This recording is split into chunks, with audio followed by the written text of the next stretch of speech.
Hello and welcome to video number 100 on this channel. I wanted to do something special for the 100th video, so I decided to go back to where it all started. My first exploration was in Milford, Pennsylvania. When I went there the first time, the thing that I discovered, a museum with a unique American artifact, was closed. So I decided to go back, and this time it was open.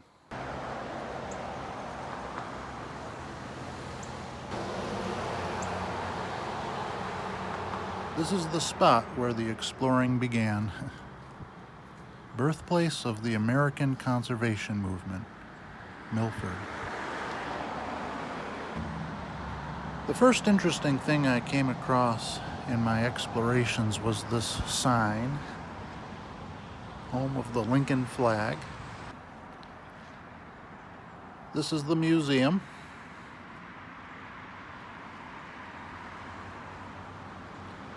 It's called the Pike County Historical Society.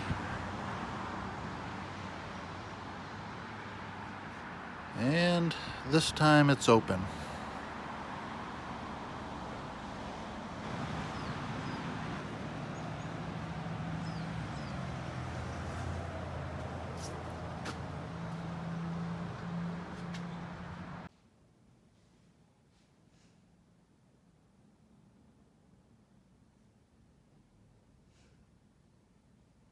The flag that we're looking at is the flag that was hanging in the presidential box in Ford's Theater the night President Lincoln was shot.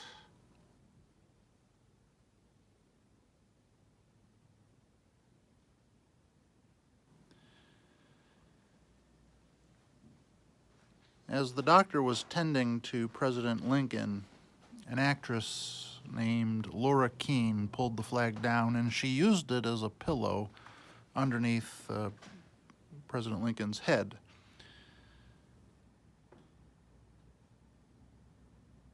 Apparently, the doctor had to open his head to alleviate pressure that was building up.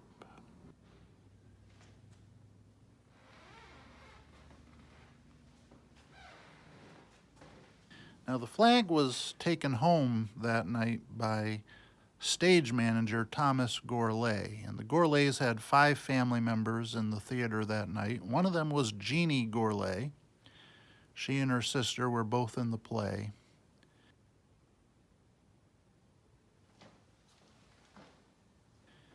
And this is what Jeannie was wearing that night.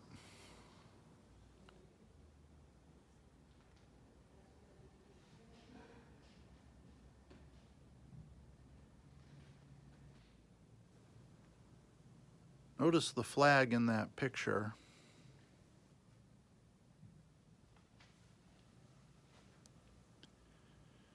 That gun is identical to the one used to shoot President Lincoln.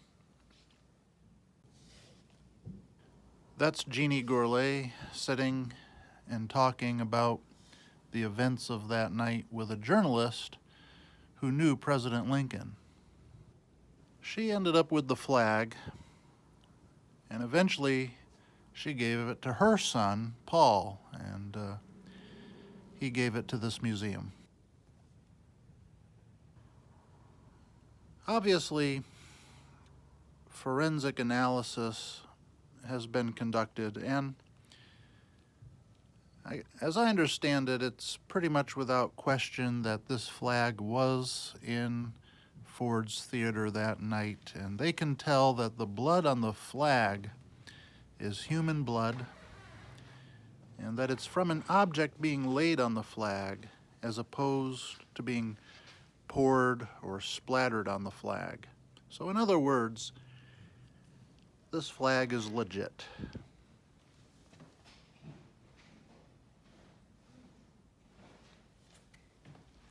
That's Abraham Lincoln's blood from the night he was shot.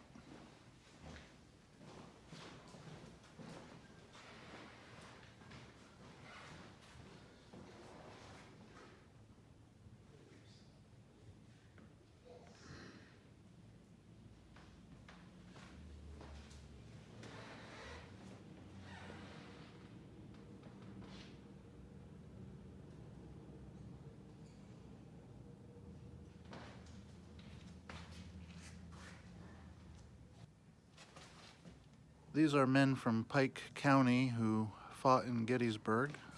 This photo was taken at a reunion in 1889.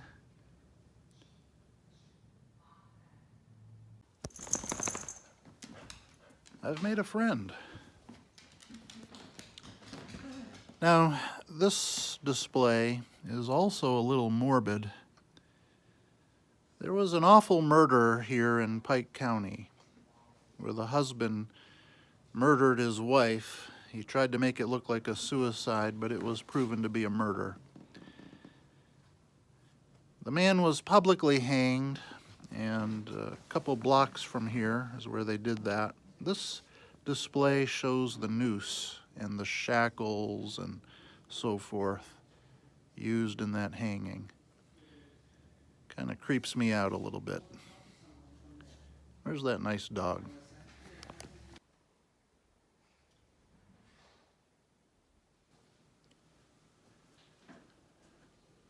Sticking with very heavy themes.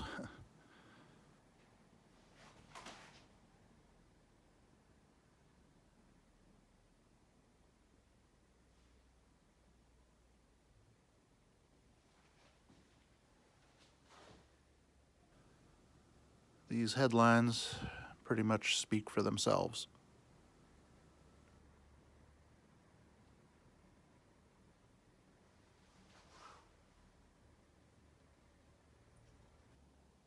This is a former two-term governor of Pennsylvania with his wife and son. But I'm not sure I like this guy, and I'll show you why. According to this, when he was governor, he sentenced a dog to life in prison for killing his wife's cat. The dog spent 6 years in prison, and then he died of natural causes. Boo. Look at the picture of this woman. I'm going to tell a little story when we get outside. That is her hat box. This also belonged to her.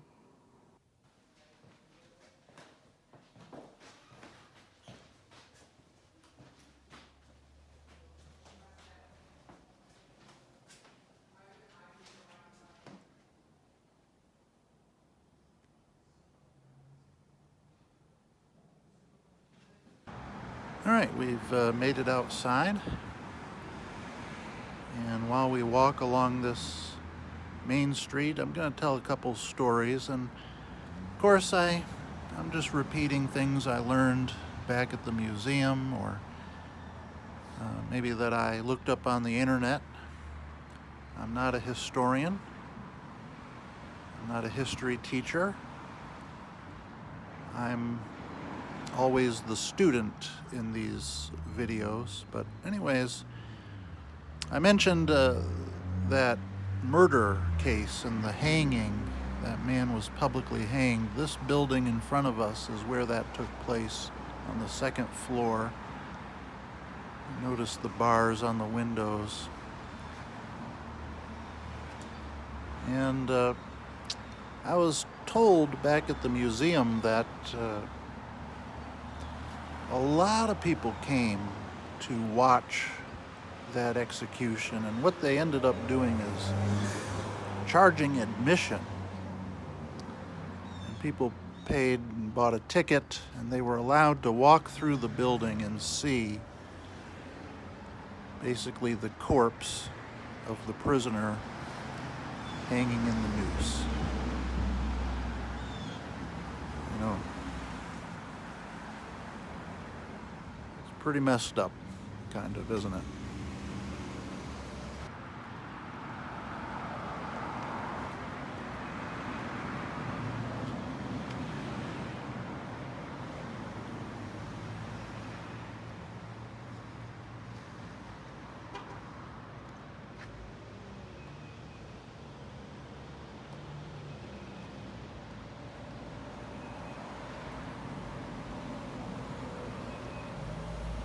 Right. So I mentioned that woman in the photograph back at the museum.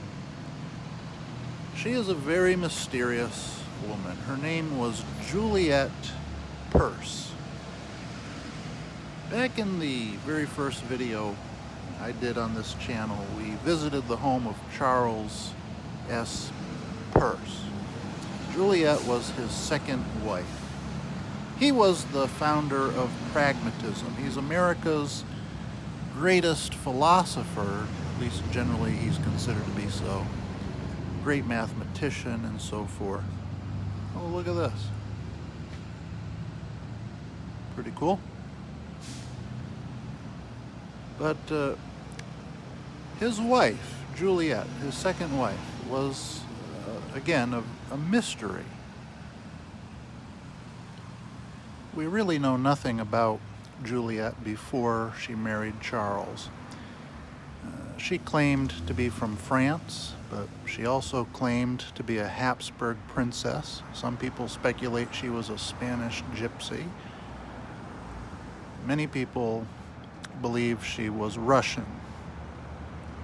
What we do know is he married her 2 days after he divorced his first wife, and that caused him to lose his job with Johns Hopkins University, and Harvard wanted nothing to do with him, and his career suffered a major blow. But they were fiercely committed to each other. And when he died, she spent the next 20 years wearing mourning clothes every day. Oh, look at this, Easter is coming.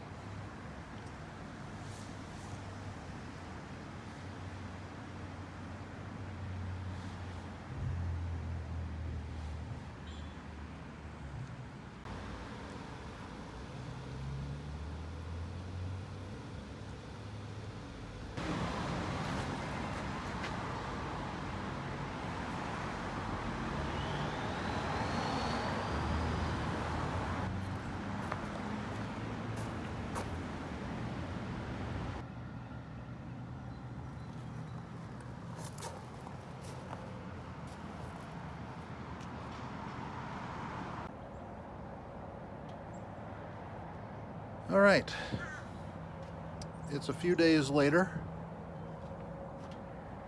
and I'm in a park in Saratoga Springs, New York.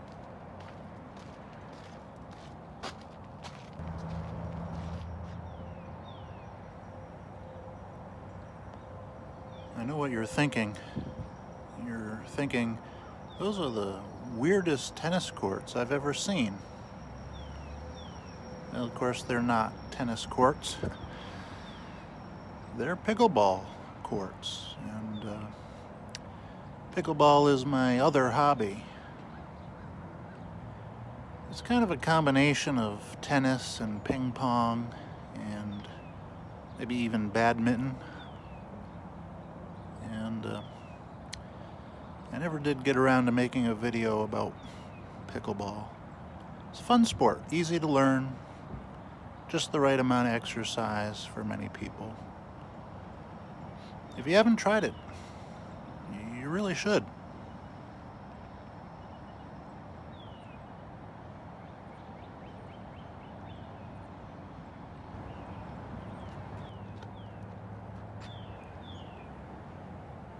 All right, that's gonna do it for 100 videos.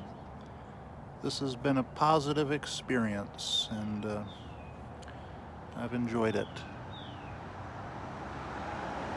Thanks for watching. Thanks for exploring with me. Bye-bye.